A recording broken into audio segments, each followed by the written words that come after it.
mengasihi Engkau Yesus dengan segenap hatiku. Aku mengasihi Engkau Yesus dengan segenap jiwaku. Renungkan firman-Mu siang dan malam, ku pegang perintah-Mu dan ku lakukan. Kau tahu ya Tuhan, tujuan hidupku hanyalah untuk menyenangkan hati-Mu. Shalom Bapak Ibu, saudara-saudara sekalian, salam sejahtera dan salam sehat untuk kita semua. Jumpa lagi bersama saya di Pedoman Hidup Kristiani, dan melalui kesempatan ini kita akan bersekutu dengan Tuhan dan teristimewa kita akan merenungkan kebenaran firman Tuhan yang menjadi pedoman hidup satu-satunya di dalam kehidupan kita. Saya berharap kita semua masih tetap antusias untuk menerima firman Tuhan, dan saya berdoa saudara dan saya diberkati hari ini melalui kebenaran firman Tuhan. Baik, Bapak Ibu, saudara-saudara yang dikasihi Tuhan Yesus Kristus, saatnya kita akan membaca dan merenungkan kebenaran firman Tuhan. Namun sebelumnya kita awali dengan doa. Mari kita berdoa. Bapa di surga, kami berterima kasih atas kesempatan yang berharga Tuhan berikan bagi kami untuk bersekutu dengan-Mu, dan terutama kami akan membaca dan merenungkan firman Tuhan yang akan menjadi pedoman hidup di dalam kehidupan kami. Mari Tuhan berikan hikmat bagi kami untuk mengerti firman-Mu dan kekuatan untuk melakukan firman-Mu dalam hidup kami dari hari ke hari. Berbicaralah buat kami siap untuk menerima dan melakukan firman-Mu. Dalam nama Tuhan Yesus kami berdoa. Amin. Bapak Ibu, saudara-saudara yang dikasihi Tuhan Yesus Kristus, firman Tuhan hari ini saya sampaikan dengan tema bahaya mengasihi dunia. Sekali lagi, tema kita adalah bahaya mengasihi dunia. Dengan ayat bacaan terdapat di dalam 1 Yohanes pasal 2 ayat 15 sampai ayat 17. Demikian bunyi firman Tuhan. Janganlah kamu mengasihi dunia dan apa yang ada di dalamnya. Jikalau orang mengasihi dunia, maka kasih akan Bapa tidak ada di dalam orang itu. Sebab semua yang ada di dalam dunia, yaitu keinginan daging dan keinginan mata serta keangkuhan hidup, bukanlah berasal dari Bapa, melainkan dari dunia. Dan dunia ini sedang lenyap dengan keinginannya, tetapi orang yang melakukan kehendak Allah tetap hidup selama-lamanya. Demikian firman Tuhan untuk kita saat ini. Nah, saudara-saudara yang dikasihi Tuhan Yesus Kristus, mengasihi dunia atau cinta akan dunia dalam konteks bacaan kita hari ini ialah mencintai hal-hal yang berhubungan dengan keinginan daging, keinginan mata, dan keangkuhan hidup, sebagaimana yang dijelaskan di dalam ayat 16 dari bacaan kita. Keinginan daging adalah keinginan yang dari dalam diri kita terhadap kebutuhan-kebutuhan yang bersifat daging, kenikmatan duniawi, kemewahan duniawi, ketamakan, dan hawa nafsu dunia. Keinginan mata yaitu keinginan akan hal-hal yang tampak atau bersifat materi seperti harta, kekayaan, uang, fasilitas, kemewahan hidup, dan lain-lain sebagainya. Sementara keangkuhan hidup adalah keinginan seseorang pada kemegahan dunia, lebih menyukai dan mencari kehormatan, pujian, nama besar, jabatan, kedudukan, kekuasaan, dan lain-lain sebagainya. Nah, saudara-saudara sekalian, cinta akan hal-hal duniawi adalah ciri hidup daripada manusia akhir zaman. Saudara bisa baca itu di dalam 2 Timotius pasal yang ketiga ayat 1 sampai dengan ayat yang kelima. Nah, tentunya kehendak Tuhan bagi kita adalah bukan untuk mencintai dunia dan semua yang ada di dalamnya, melainkan mencintai Tuhan dengan segenap hati, dengan segenap jiwa, dengan segenap kekuatan dan akal budi, dan juga mengasihi sesama manusia seperti diri sendiri. Nah, saudara-saudara sekalian, mengapa kita tidak boleh mengasihi dunia dan apa yang ada di dalamnya? Minimal ada 4 alasan yang akan kita pelajari hari ini. Yang pertama, alasan mengapa kita tidak boleh mengasihi dunia dan apa yang ada di dalamnya adalah karena orang yang mengasihi dunia tidak mungkin bisa mengasihi Tuhan sepenuhnya. Ayat 15 dari bacaan kita berkata, "Janganlah kamu mengasihi dunia dan apa yang ada di dalamnya. Jikalau orang mengasihi dunia, maka kasih akan Bapa tidak ada di dalam orang itu." Ya, sangat jelas buat kita, Bapak Ibu Saudara sekalian. Jadi kita boleh berkata bahwa aku mengasihi Tuhan. Tetapi selama kita masih mengasihi dunia ini, maka kita tidak akan bisa mengasihi Tuhan dengan benar. Lalu Matius 6 ayat 24, di sana Alkitab berkata, "Tak seorang pun dapat mengabdi kepada 2 tuan. Karena jika demikian, ia akan membenci yang seorang dan mengasihi yang lain. Atau ia akan setia kepada yang seorang dan tidak mengindahkan yang lain. Kamu tidak dapat mengabdi kepada Allah dan kepada Mammon." Bapak Ibu Saudara sekalian, jadi alasan yang pertama kenapa kita tidak boleh mengasihi dunia dan apa yang ada di dalamnya adalah karena orang yang mengasihi dunia tidak mungkin bisa mengasihi Tuhan sepenuhnya. Alasan yang kedua, mengapa kita tidak boleh mengasihi dunia dan apa yang ada di dalamnya adalah karena semua yang ada di dalam dunia ini tidak kekal atau pasti berlalu, pasti lenyap. Ayat 17 dari bacaan kita, klausa pertama, di situ dikatakan, "Dan dunia ini sedang lenyap dengan keinginannya." Ya, jelas sekali. Dunia ini sedang lenyap dengan keinginannya. Nah, kemudian kita baca di dalam 1 Petrus pasal 1 ayat 24 dan ayat 25 dikatakan, "Sebab semua yang hidup adalah seperti rumput dan segala kemuliaannya seperti bunga rumput. Rumput menjadi kering dan bunga gugur, tetapi firman Tuhan tetap untuk selama-lamanya." Saudara sekalian, hidup manusia diibaratkan seperti rumput yang pasti kering dan mati. Dan segala kemuliaannya, apa yang kita banggakan di dalam dunia ini, harta kekayaan, fasilitas, kedudukan, jabatan, itu kemuliaan manusia yang diilustrasikan sebagai bunga rumput yang pasti akan gugur, sebab tidak ada yang abadi di dunia ini. Lukas pasal 21 ayat 33 berkata, "Langit dan bumi akan berlalu, tetapi perkataanku tidak akan berlalu." Dan 2 Petrus 3 ayat 10, di sana Alkitab berkata, "Dunia dan segala yang ada di atasnya akan hilang lenyap." Nah, karena itu saudara, jangan bersandar pada dunia ini, atau jangan mengasihi, mencintai dunia dan segala yang ada di dalamnya. Karena semua yang ada di dalam dunia ini satu saat pasti berlalu, pasti lenyap, pasti sirna. Kemudian alasan yang ketiga, mengapa kita tidak boleh mengasihi dunia dan apa yang ada di dalamnya adalah karena cinta akan dunia bisa membuat kita menyimpang dari iman.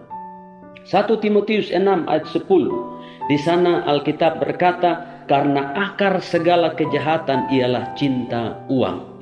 Sebab oleh memburu uanglah beberapa orang telah menyimpang dari iman dan menyiksa dirinya dengan berbagai-bagai duka. Saudara sekalian, uang tidaklah salah. Memiliki uang juga bukan dosa. Nah, tetapi kalau kita cinta uang, maka berhati-hati, karena itu merupakan tanda-tanda kejatuhan sudah dekat. Karena cinta akan dunia, termasuk cinta akan uang, akan membawa kita menyimpang dari iman, dan kemudian kita akan menyiksa diri dengan berbagai-bagai duka. Saudara, pengalaman menunjukkan bahwa ada banyak orang yang cinta uang, dan karena itu mereka memburu uang sedemikian rupa. Akhirnya ada banyak orang yang harus menempuh jalan seperti mencuri, seperti korupsi, demi untuk menghasilkan uang. Akhirnya apa yang terjadi? Mereka harus mendekam di dalam penjara. Saudara, Yakobus 1 ayat 14 dan 15 berkata, tetapi tiap-tiap orang dicobai oleh keinginannya sendiri, karena ia diseret dan dipikat olehnya. Dan apabila keinginan itu telah dibuahi, ia melahirkan dosa. Dan apabila dosa itu sudah matang, ia melahirkan maut. Keinginan apakah itu? Keinginan daging, keinginan mata, sebagaimana yang disebutkan dalam ayat bacaan kita 1 Yohanes 2 ayat 15 sampai ayat 17. Nah, karena itu saudara-saudara sekalian, hati-hati dengan segala keinginan kita. Ya, kelola keinginan kita dengan benar. Jangan sampai keinginan kita menjadi liar dan kemudian menjerumuskan kita kepada hal-hal yang tidak penting, yang tidak positif, yang tidak berkenan kepada Tuhan, dan akhirnya melahirkan dosa dan membawa kita kepada maut dan atau kebinasaan. Kemudian alasan yang keempat kenapa kita tidak boleh mengasihi dunia dan apa yang ada di dalamnya adalah karena perkara-perkara duniawi tidak menjamin kita masuk surga. Ayat 17 dari bacaan kita berkata, dan dunia ini sedang lenyap dengan keinginannya, tetapi orang yang melakukan kehendak Allah tetap hidup selama-lamanya. Bagaimana kita bisa hidup selamanya? Yang artinya hidup kekal. Alkitab berkata bahwa melakukan kehendak Allah akan membawa kita hidup selama-lamanya. Bukan mencintai dunia dan apa yang ada di dalamnya. Bukan memiliki segala fasilitas, harta benda, kedudukan, jabatan duniawi yang membawa kita hidup selama-lamanya.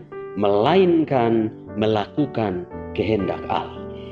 Nah, mengapa demikian? Sebab kerajaan Allah bukan soal makanan dan minuman, tetapi soal kebenaran, damai sejahtera, dan sukacita oleh Roh Kudus. Itu sebabnya Rasul Paulus di dalam 2 Korintus 4 ayat 18, ia berkata, sebab kami tidak memperhatikan yang kelihatan, melainkan yang tak kelihatan. Karena yang kelihatan adalah sementara, sedangkan yang tak kelihatan adalah kekal. Nah, saudara-saudara sekalian, dalam Kolose 3 ayat 1 sampai 4, Rasul Paulus kemudian menasihati jemaat yang ada di Kolose dengan berkata, karena itu, kalau kamu dibangkitkan bersama dengan Kristus, carilah perkara yang di atas, di mana Kristus ada, duduk di sebelah kanan Allah. Pikirkanlah perkara yang di atas, bukan yang di bumi, sebab kamu telah mati dan hidupmu tersembunyi bersama dengan Kristus di dalam Allah. Apabila Kristus yang adalah hidup kita menyatakan diri kelak, kamu pun akan menyatakan diri bersama-sama dengan Dia dalam kemuliaan. Wow, luar biasa. Saudara-saudara sekalian, mari pikirkan perkara yang di atas, bukan yang di bumi. Mari cari perkara yang di atas, bukan perkara yang di bumi. Sebab perkara di atas akan membawa kita kepada kemuliaan. Nah, Bapak Ibu, saudara-saudara sekalian, inilah 4 alasan mengapa kita tidak boleh mengasihi dunia dan apa yang ada di dalamnya. Namun demikian, fakta menunjukkan kepada kita bahwa mayoritas orang lebih mengasihi dan mencintai dunia dan apa yang ada di dalamnya daripada mengasihi Tuhan dan mengasihi sesama. Hal ini disebabkan karena mereka takut hidup berkekurangan atau miskin atau tidak punya apa-apa. Padahal soal kebutuhan hidup sehari-hari, di dalam Matius 6 ayat 33, Yesus berkata, "Tetapi carilah dahulu kerajaan Allah dan kebenarannya, maka semuanya akan ditambahkan kepadamu." Dan bagian lain dari Alkitab berkata, "Serahkanlah segala kekhawatiranmu kepada Tuhan, sebab Dialah yang memelihara kamu." Atau alasan lain mengapa orang-orang masih mencintai dunia dan apa yang ada di dalamnya, karena mereka takut tersaingi oleh orang lain. Mereka takut kurang terkenal karena mereka tidak kaya, mereka tidak punya kedudukan, mereka tidak punya jabatan, mereka tidak punya aset berlimpah.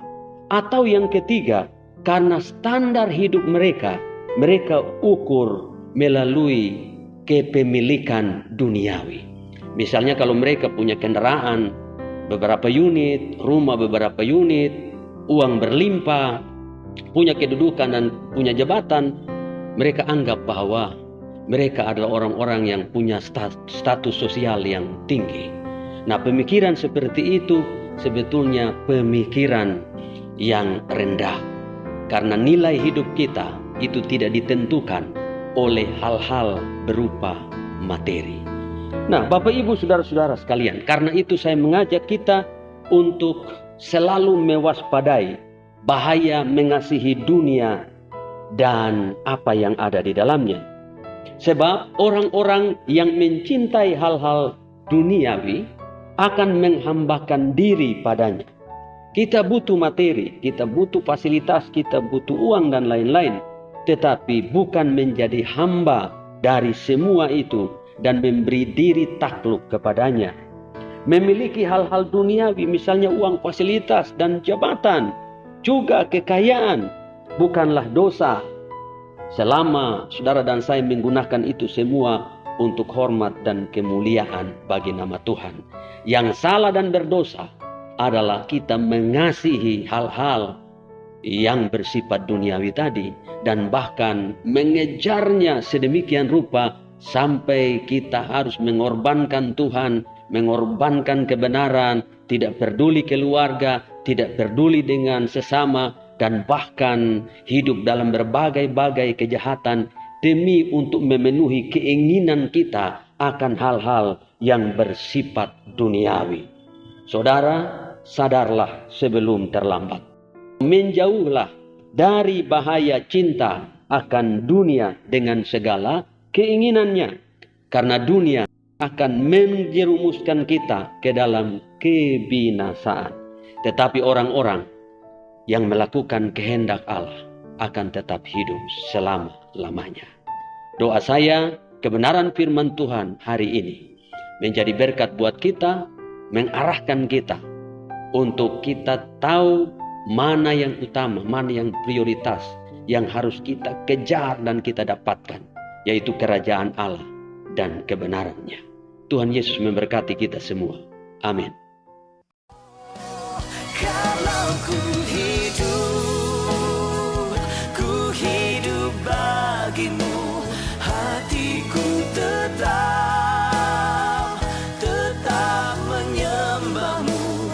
Dunia tak bisa menjauhkanku dari kasih-Mu.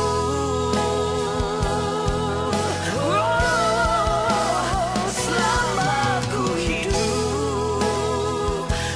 hidup bagimu, mataku tetap memandangmu. Dunia tak bisa menjauhkanku dari kasih-Mu.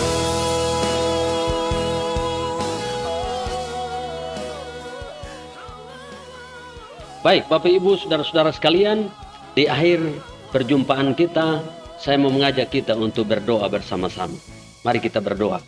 Bapa di surga, Kami berterima kasih untuk firman-Mu yang sudah mengingatkan kami untuk tidak boleh mencintai dunia dan apa yang ada di dalamnya, supaya kami tidak terjebak dan jatuh dalam dosa dan akhirnya kami binasa.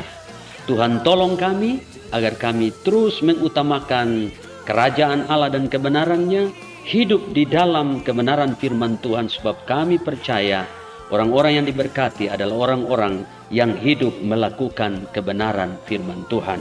Hamba berdoa secara khusus untuk mereka yang mendengarkan firman Tuhan hari ini. Tuhan, teguhkan iman mereka, arahkan hati pikiran mereka untuk mengutamakan Tuhan, mengutamakan perkara-perkara surgawi, perkara rohani, perkara-perkara yang di atas, yaitu perkara kerajaan Allah dan kebenarannya. Dan kami percaya mereka akan hidup dalam berkat Tuhan dan berakhir dalam sorga abadi yang Tuhan sediakan bagi kami semua. Ini doa syukur kami dalam nama Tuhan Yesus. Kami berdoa. Amin. Baik, sampai jumpa pada kesempatan berikutnya. Tuhan Yesus memberkati. Menjauhkanku